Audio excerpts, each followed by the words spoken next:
Salut tout le monde, merci aux nouveaux abonnés, très apprécié. Est-ce que ça se pourrait que des ovnis se promènent et ils ont que de la vapeur qui cache les ovnis? Moi là, des théories comme ça, écoute, j'adore. Pourquoi? Parce que c'est infini, les possibilités, les théories. Hein? Parlons de notre ami Bridenstine. Est-ce que vous connaissez? C'est l'administrateur de la NASA. Mais lui, il a entré et était sous la campagne de Trump, président Trump. Mais maintenant, Joe Biden, si considéré que c'est lui qui va être président, mais c'est pas fini, les amis. Si c'est lui qui va être le président, ben Bridenstine va devoir quitter sa place comme administrateur de la NASA. Très intéressant de voir les changements qu'on va voir. Parce qu'oubliez pas, lui, il était sous l'administration de Trump. Hein? Fait que, il était pour l'exploration, mais on va voir comment ça va changer. Une étoile cette semaine, sûrement Sirius, mais je suis vraiment pas certain. C'était à la gauche de la Lune, très près de la Lune, là, peut-être 4-5 jours, quand j'ai filmé.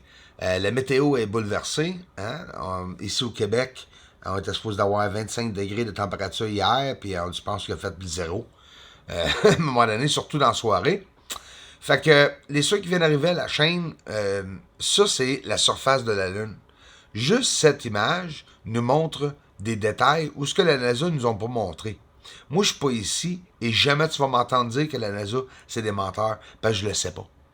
Je suis pas ici pour dire que c'est des menteurs non plus, puis j'en ai aucune intention, mais si qu'est-ce que moi je montre, c'est différent selon qu'est-ce que la NASA dit que la Lune a sur la surface, ben ça c'est leur problème. Moi, ça c'est la surface près de Copernicus avec l'exposition descendue, toujours une source d'énergie tout près. Et là, moi, je suis toujours en train de capter les fameuses lumières qui se promènent sur la surface. Mais regarde, ils changent de place. Un des plus grands secrets, je vais vous le montrer en direct. C'est que ce que moi je crois qui est très important et qui est un des plus gros secrets au monde. Vous voyez des ovnis décoller de la surface et changer de cratère carrément. Mais les autres lumières, regarde, c'est toutes des ovnis. Sont toutes prêtes à décoller sur la surface. Imagine l'échelle, la hauteur, la complexité, si ça serait vrai. Imaginez-vous.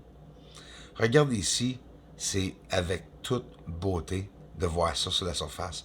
Ou que ce soit des tuyaux, ou que ce soit des véhicules. Non, hein, parce que ça serait des véhicules très très larges.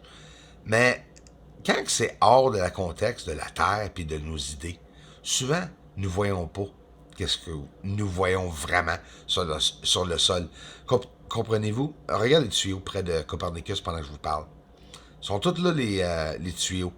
Mais sont durs à voir. Mais comprenez-vous, quand on sort hors de la contexte de la réalité d'ici sur la Terre et de notre système, bien souvent que le monde ne seront pas capables de sortir de l'ordinaire, si vous voulez, pour voir ces théories. Et bien sûr, c'est juste des théories. Cet objet est sur le sol. Il y en a beaucoup. Et élevé, on voit le cratère à travers sur le coin. C'est quoi ces objets-là? Je ne sais pas, mais il y en a beaucoup. Hey, mesdames et messieurs, moi je suis très content, très fier de dire que ça fait 4 ans et 4 mois de recherche que je fais. Et en 2016, j'ai essayé de dire à tout le monde, depuis le début de mes recherches, surtout à cause de l'eau, que l'atmosphère de la Lune avait des nuages, la vapeur, en train de faire transition, sûrement, sublimation, entre l'état de gaz et entre l'état d'être liquide. Attends une minute, c'est pas juste ça. Il y a beaucoup d'eau sur la Lune. Puis là, ici à Montréal, moi, ça fait 4 ans et 4 mois, j'ai jamais vu ça de ma vie. Et là, finalement, c'est écrit. Il y a beaucoup d'eau sur la Lune. Et pas juste beaucoup d'eau sur la Lune, mesdames et messieurs. Regarde bien ça.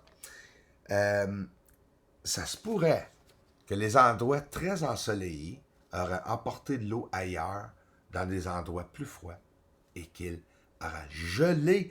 Ça veut dire qu'il y aura de l'eau courant, de l'eau liquide, liquéfiée sur la surface. Et n'oublie pas l'hématite.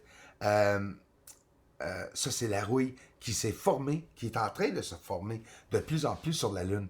La NASA est en train de faire analyse de tout ça. Mais ça prend de l'eau carrément sur le sol et dans l'atmosphère aussi. Fait que ça prouve que alentour de qu'est-ce qu'on voit, peut-être les nuages et tout, ce qu'on voit, ça se peut fort bien. Comme que je dis depuis 4 ans et 4 mois, que c'est vraiment et bel et bien la vapeur d'eau qui est alentour. J'ai aussi dit et parlé en 2016 des cristaux. Tout, parce que tout change. Hein? Les gaz, on a des gaz, on a de la neige, on a de la glace, on a le vapeur. Ça change dépendamment de la température et dépendamment de l'élévation, dépendamment de comment loin de la Terre est cette transition. Mais avec le télescope, pour regarder la Lune, on va regarder à travers de toutes ces transitions-là et on va voir peut-être des nuages, ces affaires-là. Puis ça se voit avec le télescope, selon moi, que ça se peut fort bien que ça soit de la vapeur. Et bel et bien, il y a beaucoup d'eau sur la Lune.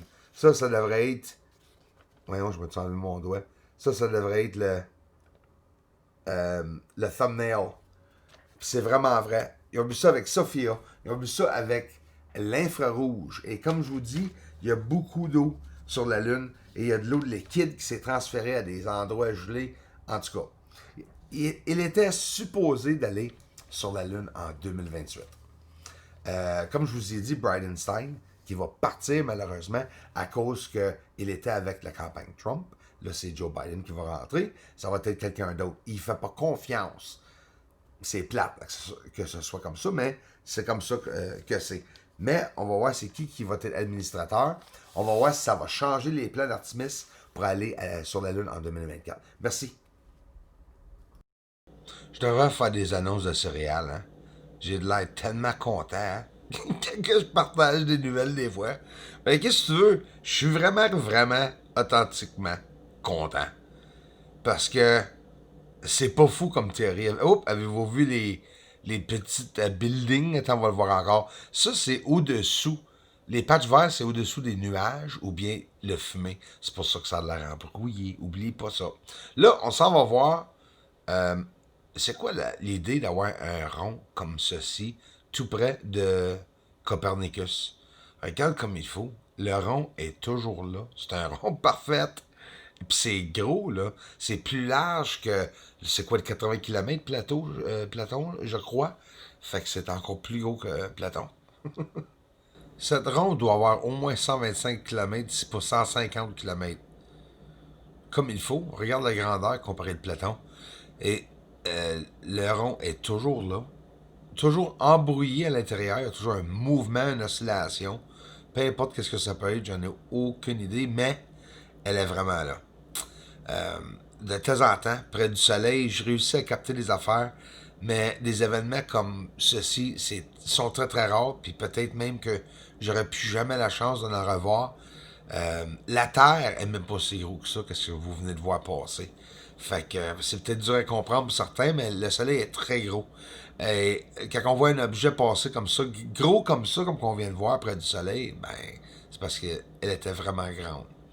Euh, Ça, c'est des astéroïdes ou météores, ou bien le plasma que le soleil peut cracher.